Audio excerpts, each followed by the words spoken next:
I don't usually do reacting to videos, and I especially don't do reacting to videos to channels that I like and disagree with them.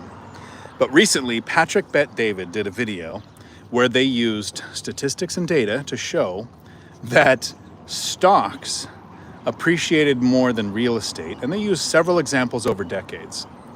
And he's right.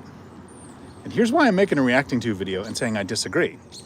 And what a visceral reaction I had to watching a channel that I enjoy. Yes, stocks appreciate more than real estate. I understand.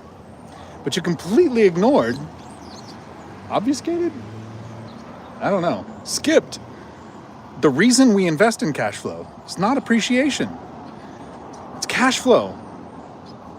The metrics of saying how much stocks have appreciated and how much real estate appreciated didn't show the cash flow.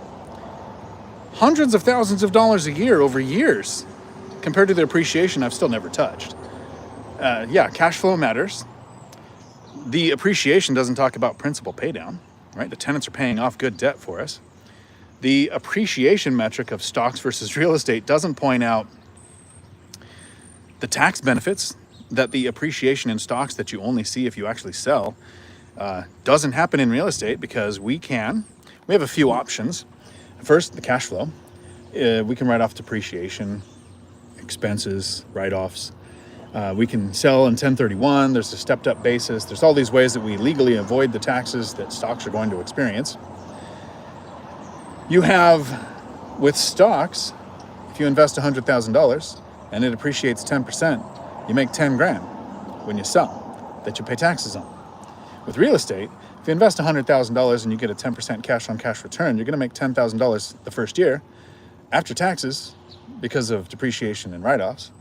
If it appreciates half of what stocks do, only 5%, you put $100,000 down on a $400,000 property and it appreciates 5%. That's $20,000 in growth instead of just 10 that you can gain by using a 1031 or your heirs get with a stepped up basis without having to pay taxes on. So this is a nice short video to say that when you compare like for like, asset class to asset class, make sure you're talking about why people invest in that asset class. Stocks is a long play, decades for compound interest to do its thing.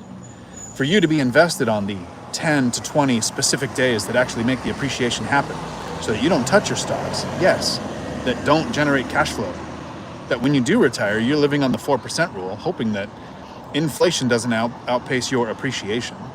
When you invest in real estate, I've never touched appreciation.